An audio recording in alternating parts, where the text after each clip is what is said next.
Perkenalkan, saya Fitri Yanma, absen 11. Perkenalkan, nama saya Rawatri juga, absen 13. Saya Selendra Felician, absen 31. Saya Oman Engska, absen 23. Saya Prisma Delia, absen 26. Ekonomi global atau global ekonomi adalah ekonomi di mana kekayaan dan sumber dayanya bergerak melintasi batas negara. Gerakan ini juga mencakup barang, jasa, orang, keterampilan, dan ide. Contoh masalah ekonomi global. Yang pertama, dinamika ekonomi global dan pengaruhnya bagi Indonesia. Situasi dan kondisi pada kuartal pertama di tahun 2022 cukup menantang bagi kinerja pemulihan ekonomi Indonesia. Dari sisi domestik, masalah kesehatan masih menjadi tantangan terutama ketika Indonesia dihadapkan pada situasi di mana varian Omicron merajalela di awal tahun. Meski demikian, kesiapan Indonesia menghadapi Omicron sudah jauh lebih baik dibandingkan saat menghadapi varian Delta.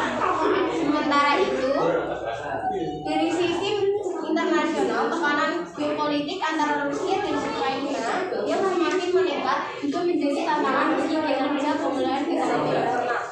Global Omicron kemarin dampaknya tidak berat yang kita perkirakan. Karakteristik gejalanya yang tidak menimbulkan overcrowding fasilitas kesehatan kita. Lalu dampak ke ekonominya juga lebih belum, apalagi kita lihat mobilitas penduduk mulai meningkat. Kepala pusat kebijakan ekonomi makro kebijakan fiskal atau yang kerap disapa selain masalah kesehatan di sisi domestik, tekanan politik yang sudah terjadi antara Rusia dan Ukraina juga turut menjadi tantangan global bagi ekonomi nasional. Kuartal ini dari sisi domestik kita lihat ada pengembangan dengan berbagai kebijakan yang terkait pandemi seperti kenaikan level PPKM di berbagai daerah terutama yang menjadi pusat perekonomian. Di sisi internasional kita lihat ada perubahan geopolitik yang cukup pesat dan signifikan dengan adanya perang antara Ukraina dan Rusia. Ini tentu saja akan berdampak pada perekonomian nasional. Tuturius Rizal Jamuri sekaligus Kepala Departemen Ekonomi International Studies. Selanjutnya juga dinyatakan oleh Ketua Umum Kamar Dagang dan Industri Kadin Indonesia, Arjad Rasid. Menurutnya saat ini Indonesia harus mewaspadai dinamika geopolitik global yang terjadi saat ini, sehingga mengakibatkan adanya peningkatan harga pakan dan energi global, serta potensi lonjakan inflasi global yang akan menekan industri pangan dan energi.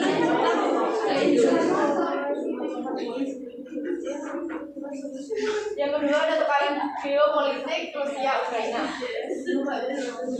Eskalasi ketegangan geopolitik antara Rusia dan Ukraina juga menimbulkan resiko tersendiri bagi Indonesia. Dampaknya tidak hanya berpengaruh di sisi politik, tetapi juga ekonomi. Menurut Arjad, untuk Indonesia ketegangan geopolitik Rusia Ukraina memberikan pengaruh politik dan ekonomi yang mengharuskan kita untuk kalkulasi ulang strategi kebijakan ekonomi dan dunia usaha untuk program pemulihan ekonomi di tahun 2022. Para pelaku usaha pun harus mencermati situasi ini untuk mengantisipasi dampaknya terhadap ekonomi secara umum dan bisnis perusahaan, terutama di sektor energi, pangan, dan perdagangan. Arjad mengatakan situasi ini juga memberikan implikasi positif di mana kenaikan harga energi dan komoditas pangan global akan berpotensi meningkatkan pendapatan ekspor bagi Indonesia. Namun dalam jangka menengah dan panjang, inflasi global akan menghambat laju pemulihan ekonomi. Kenaikan inflasi dan harga akan sangat dipengaruhi oleh rentang waktu renggangan antara Rusia dan Ukraina. Jika konflik Rusia dan Ukraina tidak segera selesai, akan berdampak pada perlambatan pertumbuhan ekonomi dunia yang baru mulai pulih. Yosef juga mengatakan bahwa tensi geopolitik antara Rusia dan Ukraina dapat menguntungkan bagi Indonesia, terutama di sisi perpajakan. Hal ini disebabkan oleh windfall profit atau keuntungan tiga dari kenaikan harga komoditas akibat situasi tersebut. Akan tetapi, bahwa dampak yang akan dirasakan Indonesia sifatnya temporer. Penyesuaian dunia akan terjadi. Contohnya, ketika harga minyak meningkat, kemudian akan ada alternatif supply dari Arab Saudi atau Amerika Serikat yang mulai meningkatkan produksinya. Dengan demikian, harga minyak meski masih tinggi, tetapi sudah jauh di bawah dari titik paling tinggi.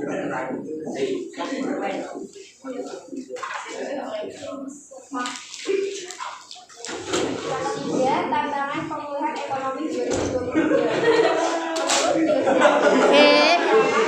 Tiga tantangan yang membayangi tren pemulihan ekonomi Indonesia di tahun ini. Pertama, masih rentannya situasi COVID-19. Saat ini kondisi sudah mulai memasuki masa endemi, tetapi sifatnya masih riskan dan rentan. Dari sisi nasional, semakin menurunkan antusiasme penduduk Indonesia mendapatkan vaksin. Dan vaksin merupakan hal utama dalam menangani pandemi. Penurunan ini bisa jadi salah satu sumber untuk tetap menekan dalam situasi pandemi. Terakhir, tantangan kedua adalah beradaptasi dengan krisis saat ini dan menjadikannya sebagai momentum perubahan. Dalam 2 tahun terakhir, kita melihat transformasi terutama digital sangat besar dan kita harus beradaptasi dengan itu. Namun masih banyak necessary condition yang masih belum mumpuni jika ingin melakukan transformasi digital secara optimal seperti infrastruktur, skills, dan talent serta pembinaan. Selain itu, penyesuaian kerangka kebijakan juga diperlukan karena kerangka kebijakan ekonomi digital berbeda dengan kerangka kebijakan Indonesia yang masih dalam koridor ekonomi konvensional. Menurut Rahmat, tren perubahan yang terjadi secara signifikan saat ini turut diakselerasi oleh adanya pandemi. Begitu pula tren digitalisasi yang meningkat besar, termasuk di Indonesia. Ia menyatakan bahwa di kawasan ASEAN, transaksi digital Indonesia termasuk yang paling kuat dan masyarakat juga kuat berinvestasi.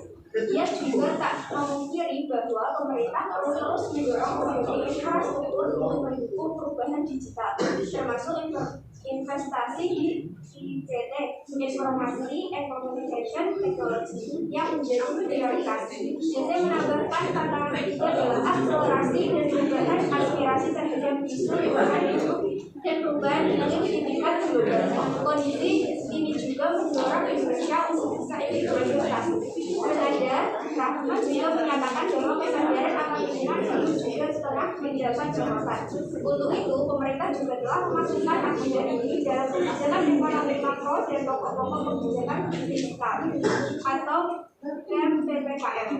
Selain terus mendorong kesadaran masyarakat akan isu lingkungan, pemerintah juga sudah menampilkan tren ini. Draft PPKM yang kita susun juga sudah mulai memasukkan isu lingkungan. Komitmen pemerintah juga terlihat dari berbagai kebijakan untuk menurunkan emisi gas rumah kaca.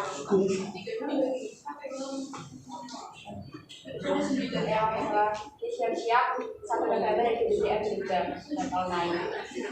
Terus dari jabatan CFC di Indonesia.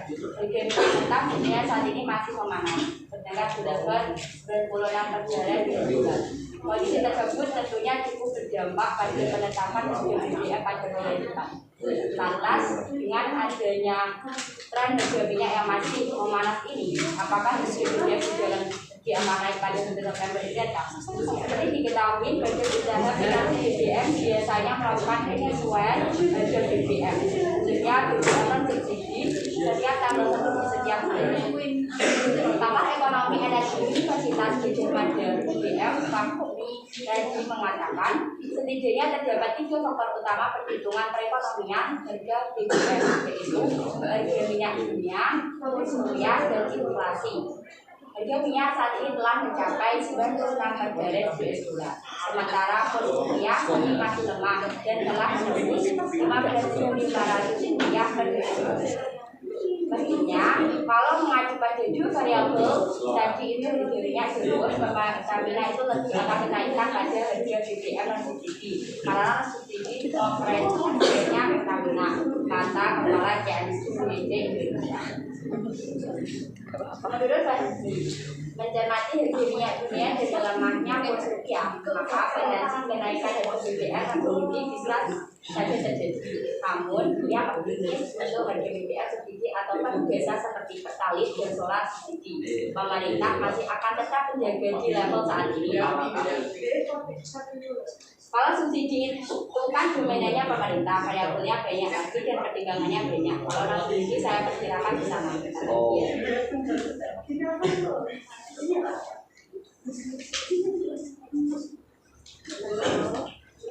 BBM naik, masyarakat geger. Pemerintah memutuskan untuk menaikkan harga BBM atau bahan minyak bersubsidi jenis Pertalite dan solar serta BBM non subsidi jenis Pertamax. Penyesuaian harga baru itu dimulai Sabtu 3 September 2022 pukul 4:30 waktu Indonesia bagian barat. Pakar ekonomi energi dari Universitas Gadjah Mada mengatakan kenaikan harga BBM non subsidi bisa memperbaiki arus kas PT Pertamina atau Persero. Menurut Fahmi, dari Pertamina, kenaikan harga BBM non subsidi bisa memperbaiki kas inflow atau arus kas. Adapun bagi pemerintah dapat menurunkan dana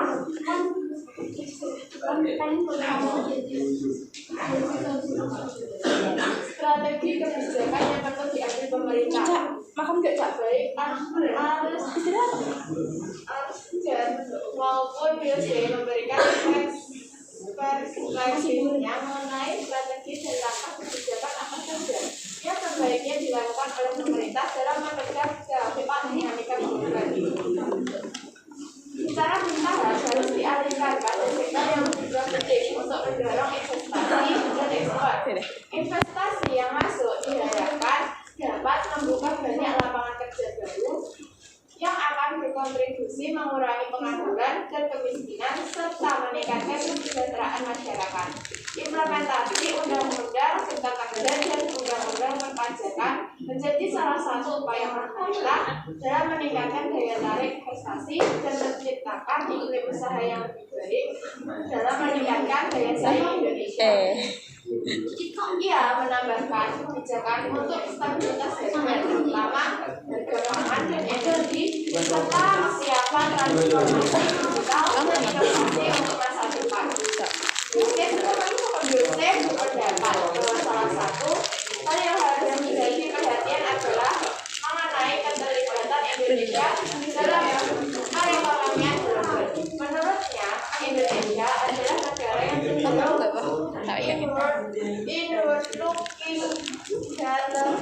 terlihat dari terlihat partisipasi dalam ekonomi dan dimana Indonesia mendorong rahasia FDI terhadap PSBB Indonesia itu jangan kalibrasi di atas 2%. Sementara negara-negara lain saat ini seperti Thailand misalnya itu biasanya di atas 3,5%. Apalagi kalau kita dibandingkan dengan Vietnam yang mencapai 6%. Ini menunjukkan keterlibatan Indonesia dalam perekonomian global agak rendah. Ini mungkin disebabkan karena kebijakan Indonesia sendiri yang sifatnya kurang terbuka dibandingkan dengan negara-negara lainnya di kawasannya. Apakah ada yang ditanyakan? Tidak. Sudah jelas. Apa ada masukan, saran, dan kritik atau sebagainya? Tidak ada bagus, Kak. Sudah bagus.